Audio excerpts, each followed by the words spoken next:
नमस्कार। इन्वेंटिव कार्यक्रम में उपस्थित आज की हम सभी के बीच में अतिथि भारतीय एंटरप्राइज की फाउंडर चेयरमैन, देश की प्रसिद्ध उद्योगपति आदरणीय सुनील भारती मित्तल जी, इस कार्यक्रम के पीछे जिनकी सबसे ज्यादा इमोशन डिवोट हुआ है ऐसे doctor Pawan Goenka ji, inventive steering committee के founder chairman doctor BVR Mohan Reddy ji, Bombay IIT की डायरेक्टर सुभाषिष चौधरी जी, दिल्ली आईआईटी के डायरेक्टर डॉक्टर रंगन बनर्जी जी, इस कार्यक्रम में उपस्थित सभी 23 आईआईटीज के डायरेक्टर्स, प्रोफेसर्स, इनोवेटर्स तथा अनेक मित्रों को मैं यहाँ देख पा रहा हूँ जिन्होंने विभिन्न आईआईटी की बोर्ड ऑफ डायरेक्टर्स की भूमिका में काम कर रहे हैं, वो भी आज उपस्थित हैं। आईआईएम बेंगलुरु की डायरेक्टर भी यहाँ उपस्थित हैं, कुछ पूर्व आईआईटी की डायरेक्टर्स भी यहाँ उपस्थित हैं और मीडिया की साथी मित्रगण। ये इन्वेंटिव की इन्वेंशन होते होते भी समय लगा। मैं लगभग साल भर से शिक्षा विभाग की दायित्व में हूँ। तब से पवन जी और मोहन रेड्डी जी हमारे पीछे पड़े थे कि इसकी एक उद्घाटन हो जाए। तब कोरोना की काल समाप्त नहीं हुई थी, तब उसमें वार्ता चली, चर्चा हो रही थी कि क्या हम उसको ऑनलाइन कर दे। मेरे मन नहीं मान रहा था कि ऑनलाइन और इनोवेशन और उसको एक डेमोन्स्ट्रेशन एग्जीबिशन कैसे होगी। हम कोरोना के अंदर सुनील जी को बहुत मदद की है कि हमारी डाटा जितना खर्चा किया हम लोगों ने ऑनलाइन में, तो कोरोना बेनिफिशियरी तो सुनील जी बने।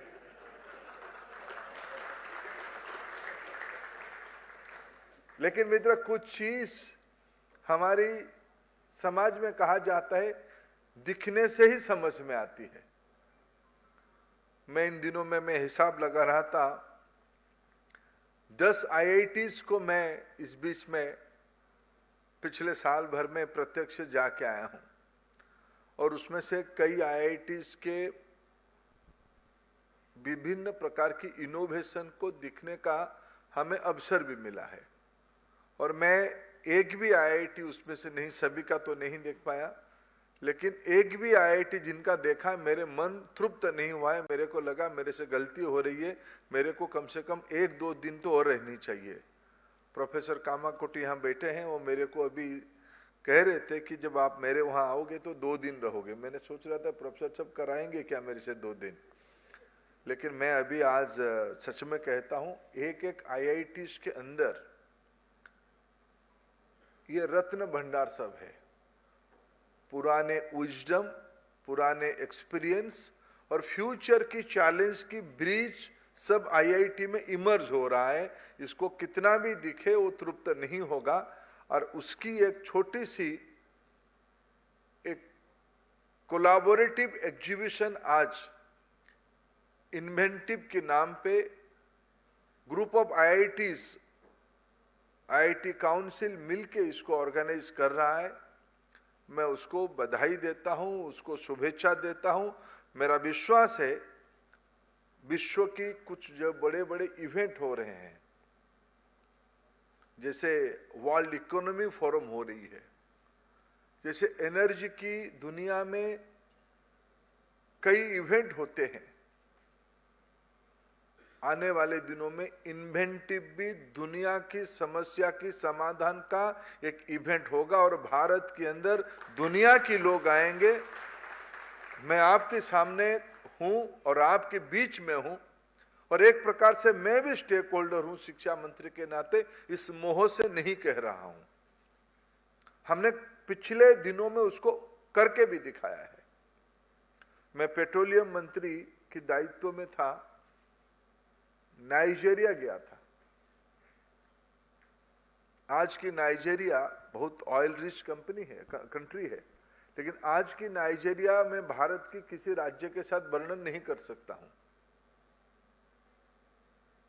मैं मोजाम्बिक गया, ये शायद भारत की पिछले 40 साल के पहले कुछ जो राज्य रहते होंगे तब उस प्रकार की स्थिति आज है।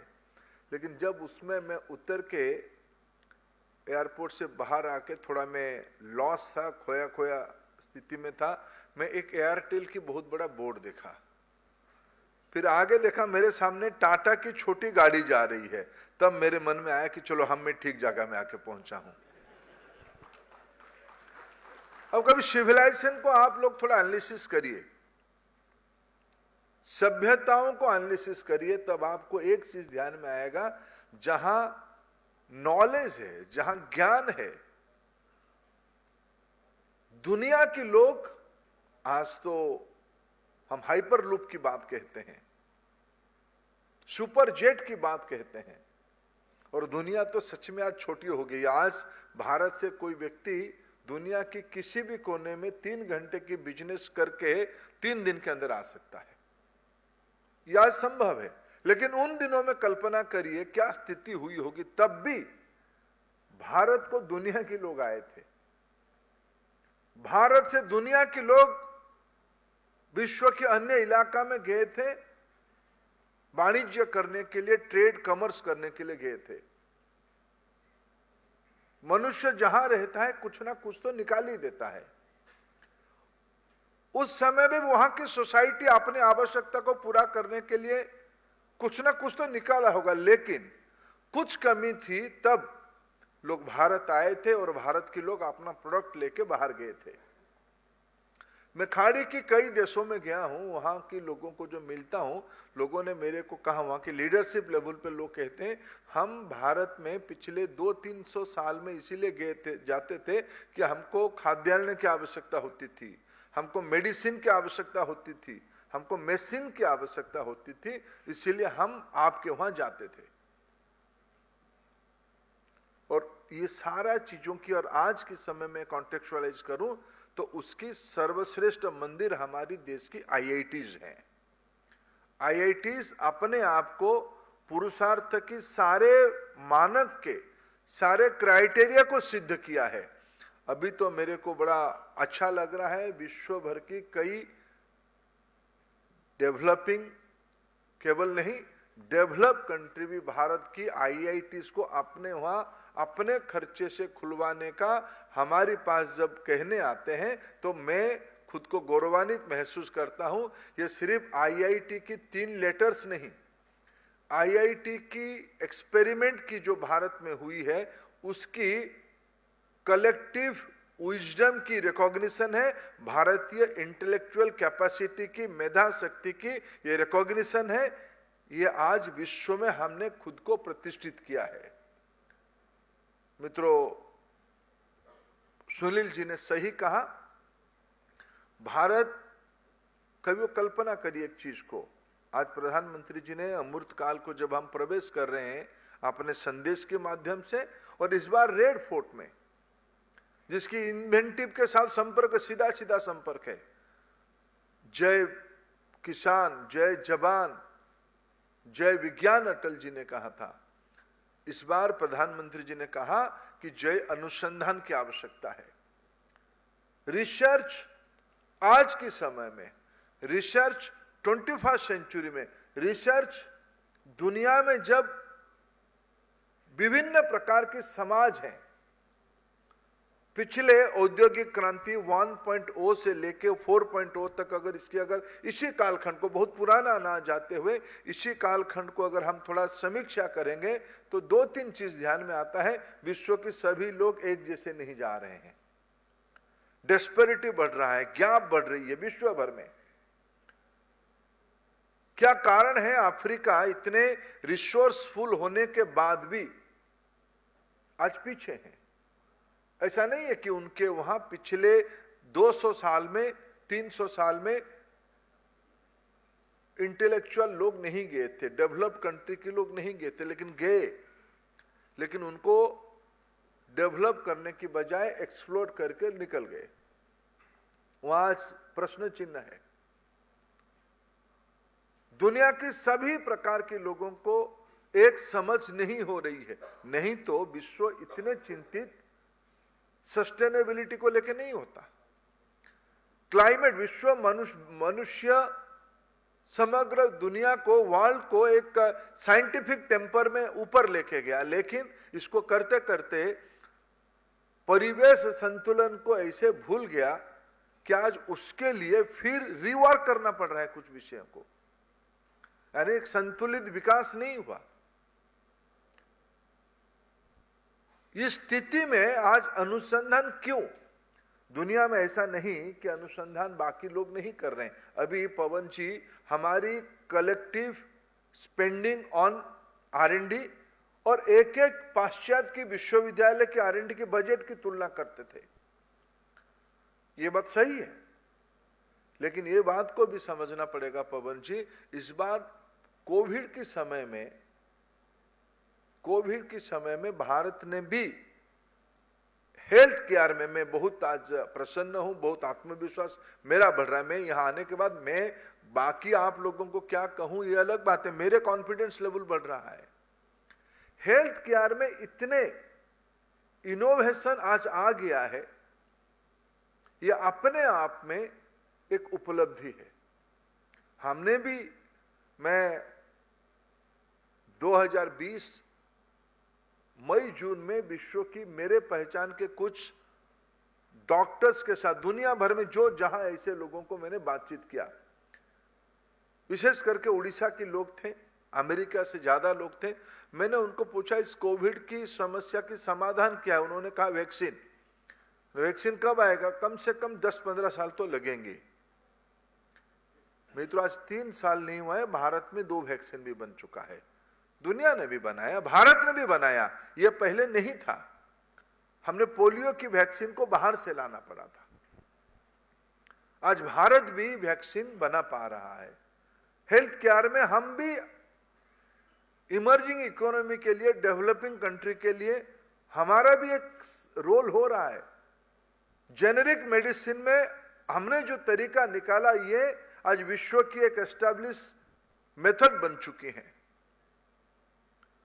मित्रों, एक समय सबकी रहती है। इस समय में भारत में जिस प्रकार की, और दुनिया मानती है 2-3 सेक्टर में हम लोगों की विशेषज्ञता बन चुकी है।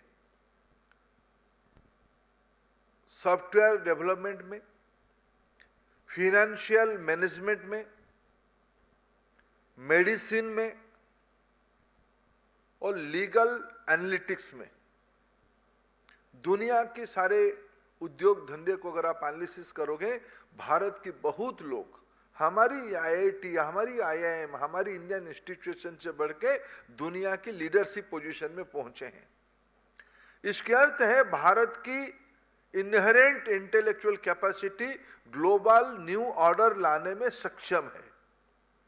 ये बहुत पुरानी बात नहीं है। हमने पुराने दिनों में क्या किया था, हमारी सभ्यता कितनी इंपैक्टफुल था, ये शायद ठीक से डॉक्यूमेंटेशन नहीं हो पाने के कारण आज हमको कुछ चीजों में चैलेंज सामना करना पड़ रहा है। लेकिन पिछले 100-150 साल की अगर हम इतिहास को और जर्नी को हम एनालिसिस करते हैं, हमको इसे 2-3 चीज ध्यान में आती है। ये भारत की समय है। भारत की प्रधानमंत्री जी ने अपेक्षा रखा है हमें रिसर्च बेस एंटरप्रेन्योरशिप को डेवलप करना पड़ेगा। आज देश की और विश्व की आवश्यकता क्या है? टेक्नोलॉजी हमको एक समय में यहां तक ले जा रहा है कि प्रश्न आ रहा है कि लोग काम करेंगे या मशीन काम करेगा। दोनों सही है। ईज के लिए मशीन को तो डेवलप करना ही पड़ेगा। AI/ML is the new order, इसमें कोई डिस्प्यूट नहीं है। लेकिन इसके अर्थ लोग बेकार रहेंगे क्या? ऐसा भी नहीं है। इसकी बैलेंस कि आधार पे हमारे वहां रिसर्च होनी चाहिए। रिसर्च एक तरफा नहीं होनी चाहिए। मैं जो आज पहला रिसर्च यहां देखा, पहला इनोवेशन यहां देखा रिसर्च आधारित, वो है बहुभाषिणी। कभी कभी मैं कल्पना करता हूं कि मैंने बहुत दिनों से उस विषय को, मेरे मन में जिज्ञासा था, वो कैसे संभव होगा। भारत की कोई भी भाषा में, भारत की कोई भी भाषा में हम कहें, विश्व की कोई भी भाषा में उसको लोग समझ जाएं। मैं तो आज मेरे जिंदगी के एक महत्वपूर्ण दिन इसीलिए मानता हूं, इसकी टेक्नोलॉजी मॉडल प्रूवन हो चुकी है। मैंने सुनील जी को, सुनील जी आप ही के काम ज्यादा बढ़ जाएंगे, क्योंकि ये सारे इंटरेक्शन होगा तो फिर डाटा ज्यादा खर्चा होगा। और इसके ऊपर तो कहा जाता है भारत में सोने पे सुहागा। इस बार हम सभी के मन में एक ग्लानि रहती थी, यार हम सब दिन नौकरी करते रहेंगे क्या, मुलाजिम बनते रहेंगे क्या। अंग्रेजों ने हमको जो मैकॉले मिनट्स में जो व्यवस्था बनाई है, कोई मेरे मन की बात में नहीं कह रहा हूं, मैकॉले मिनट्स में यह कहा गया कि हमें लॉन्ग टाइम भारत को कैसे रूल करें, उनको इकोनॉमिक एक्सप्लॉइट करें, ऐसे एक एजुकेशन मॉडल खड़ा करना है। ऐसे भारत की व्यवस्था नहीं थी। लेकिन आज समय आई है, हम लोगों ने हमारी इनोवेशन, हमारी रिसर्च, हमने डिजिटलाइजेशन में एक लीडरशिप पोजीशन पे जा रहे हैं। दुनिया की 40% टोटल डिजिटल ट्रांजैक्शन की 40% भारत में हो रहा है। उसकी अर्थ विश्व की जो 750-800 करोड़ लोग रहेंगे, अभी हैं, उनसे 300-400 करोड़ लोगों की मार्केट हमारी मॉडल को डिपेंड कर रहा है।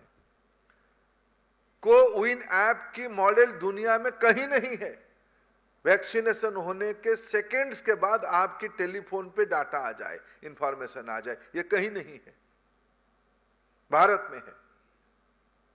भारत की स्ट्रीट वेंडर भी डिजिटल पेमेंट में लेन देन कर रहा है, ये दुनिया में कहीं नहीं है।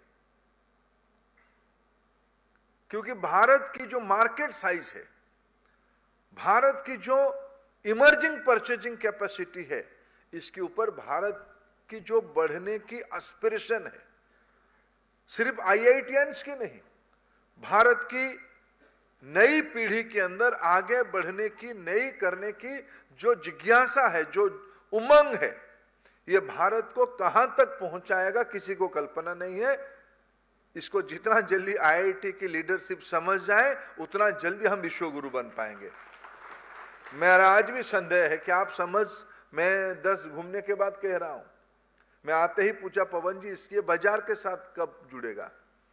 आपको सब आइसोलेशन में इनोवेशन देखने में बहुत इंप्रेसिव लगता है। करंडीकर जी मेरे सामने बैठे हैं, उन्होंने, उनके वहां मैं गया था, जितने सारे उन्होंने मेरे को दिखाया, एक स्टार्टअप फूल.com, फूल.com यानी मंदिरों की फूल को इकट्ठा करके उसको अल्टरनेटिव लेदर के काम पे वो लेके आ रहे हैं। मैंने बोला, ये उन बच्चों को पूछा, मैं फूल तक क्यों, बायोमास को तो भी कर सकते हो।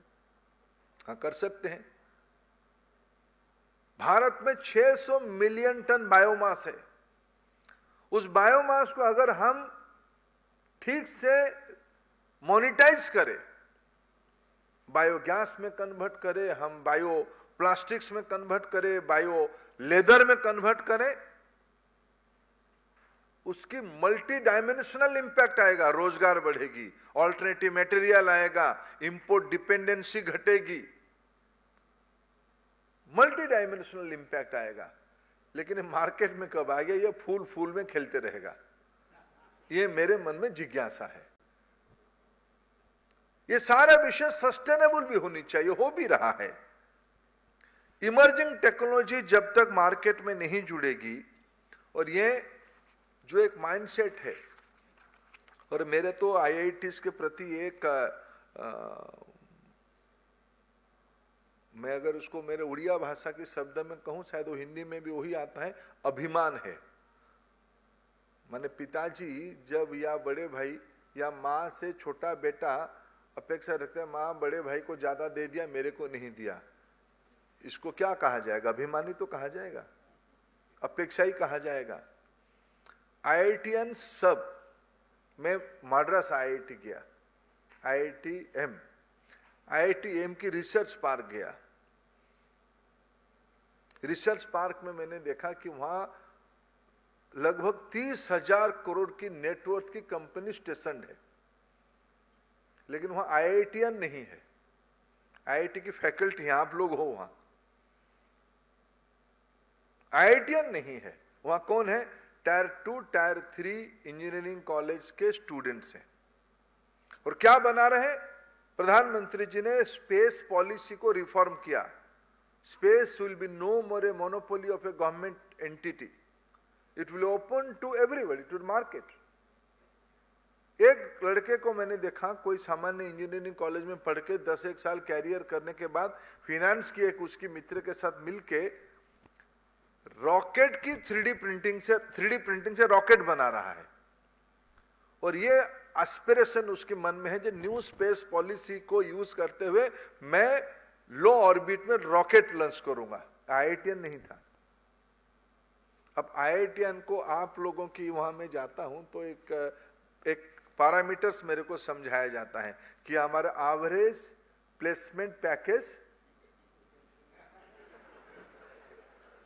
मेरा अपेक्षा है ये प्लेसमेंट पैकेज 5-7 साल के लिए ठीक है। ऐसे ही कुछ मॉडल, आप द्रोणाचार्य हो, आप कृपाचार्य हो, आप भीष्म पितामह हो। हमारा भास्कर राम मूर्ति जी 5G बनाए हैं, भीष्म पितामह है ये। लेकिन भीष्म पितामह, द्रोणाचार्य, कृपाचार्य एक गलती किए थे। मेरा हिम्मत नहीं आप लोग गलती किए हो कहने के लिए। उन्होंने कहा कि हमारा निष्ठा हस्तिनापुर के साथ है, भले ही द्रौपदी का वस्त्रहरण होते रहे। ये जो R&D आ रही है, जो इनोवेशन रिसर्च की दुनिया हम बना रहे हैं, जिसकी अनडाउटेडली लीडर्स IITians है, मेरे कोई इसमें संदेह नहीं है। लेकिन अपेक्षा ये है, ये सोसाइटी के साथ कब जुड़ेगा? अगर टायर 2 टायर 3 इंजीनियरिंग कॉलेज के लड़के के मन में फायर है कि मैं 3D प्रिंटिंग में रॉकेट बना के लो ऑर्बिट और रॉकेट छोड़ के मैं स्पेस में नया स्टार्टअप बनूंगा, तब IITians कब आएंगे? ऐसा नहीं कि संभव नहीं है। मुंबई की इंस्टीट्यूट ऑफ केमिकल टेक्नोलॉजी शुरू से ही एंटरप्रेन्योरियल फ्रेमवर्क में काम करता है। IITians भी काम करते हैं।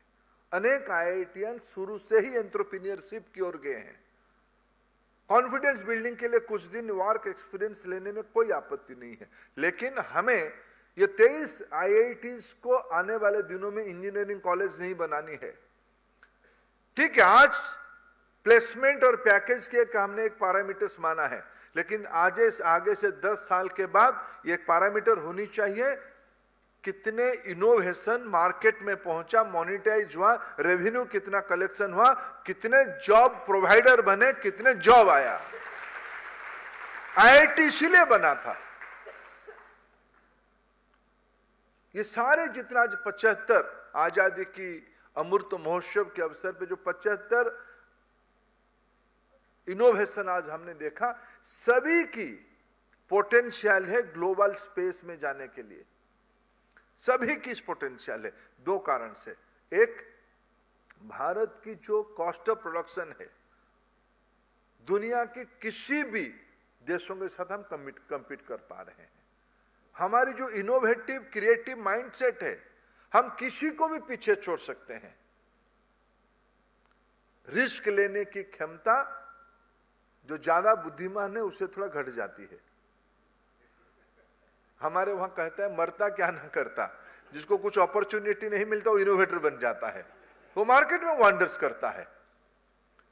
हमें वो इकोसिस्टम को थोड़ा, मैं आज इस इन्वेंटिव की पहला इन्वेंटिव है और मैं आज जिम्मेवारी लेता हूं और मैं देख पा रहा हूं आने वाले दिनों में दुनिया की लोग, दुनिया की इन्वेस्टर, दुनिया की ये वेंचर कैपिटलिस्ट यहीं आएंगे और हमारी बच्चों पे पैसा लगाएंगे और ये विषय मॉडल दुनिया की समस्या की समाधान निकालेगी। मैं कुछ चीजों को तो आज यहां दिखा, ये बहुभाषिणी को अगर हम लोग कल्पना करिए, हमारी वैल्यू बेस्ड सोसाइटी की लिटरेचर को हम ग्लोबल प्लेटफॉर्म पे पहुंचाते हैं, उसकी मोनेटाइज कितना होगा। और अभी तो देश हमारी एक नई दिशा पे पहुंच चुकी है। हमने सभी ने माना है टेक्नोलॉजी ही ड्राइवर होगा ग्रोथ और डेवलपमेंट की, और उसमें से इंफॉर्मेशन टेक्नोलॉजी, कम्युनिकेशन टेक्नोलॉजी, यह सबसे आगे रहेगा। भारत ऐसे ही 40% स्पेस नहीं ले लिया है डिजिटल पेमेंट में।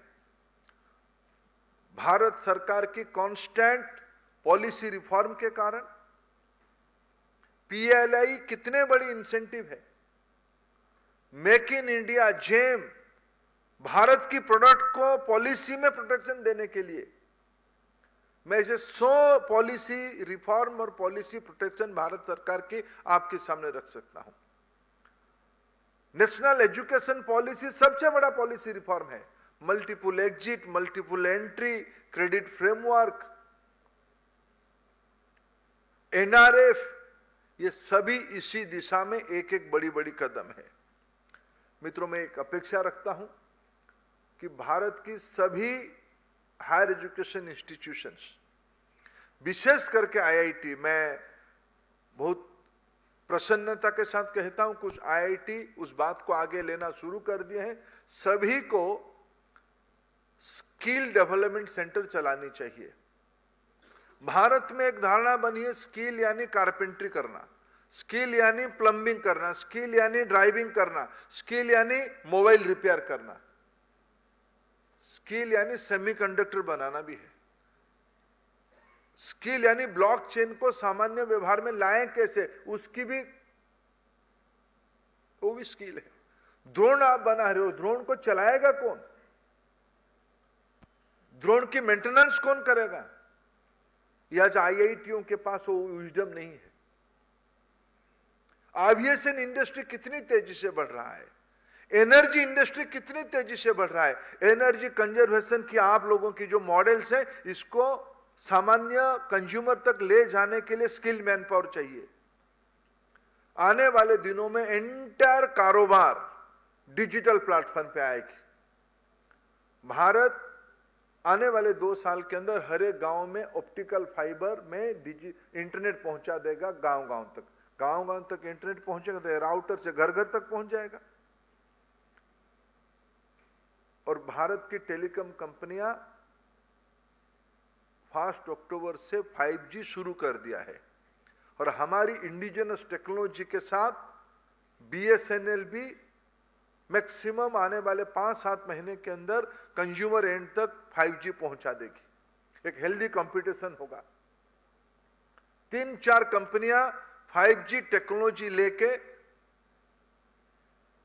मार्केट में आ जाएगा। मैं मित्रों पब्लिक पॉलिसी का प्रैक्टिशनर हूं, मैं उसको कैसे समझता हूं, और मैं एजुकेशन की काम करता हूं, स्किल की काम करता हूं। मैं बहुत कॉन्फिडेंट हूं, मैं बहुत कॉन्फिडेंट हूं।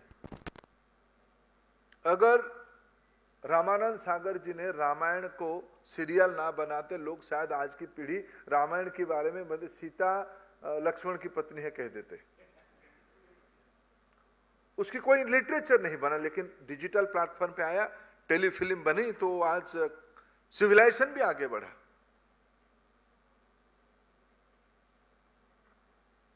मित्रों, आने वाले दिनों में हम लोगों के वहां NHI लेवल के अच्छे रोड्स बन जाएगा ऑप्टिकल फाइबर के माध्यम से।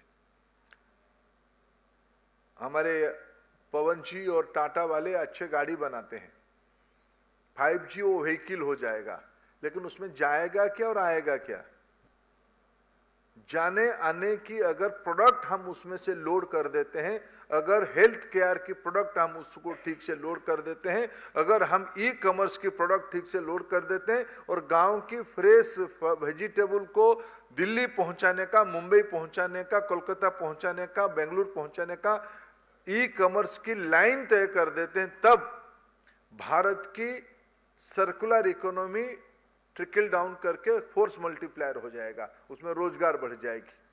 मैं इतनी अस्वस्थ और आनंदित हूं। एजुकेशन की सबसे बड़ा फायदा एजुकेशन को होगा, सबसे बड़ा फायदा एजुकेशन को होगा। नॉलेज, आप लोगों की जो विद्वता बहुभाषी के माध्यम से ट्रांसलेशन होके मणिपुर की सुदूर गांव में पहुंच जाएगा, केरल की सुदूर गांव में पहुंच जाएगा, कश्मीर से कच्छ तक सब जगह पे पहुंच जाएगा।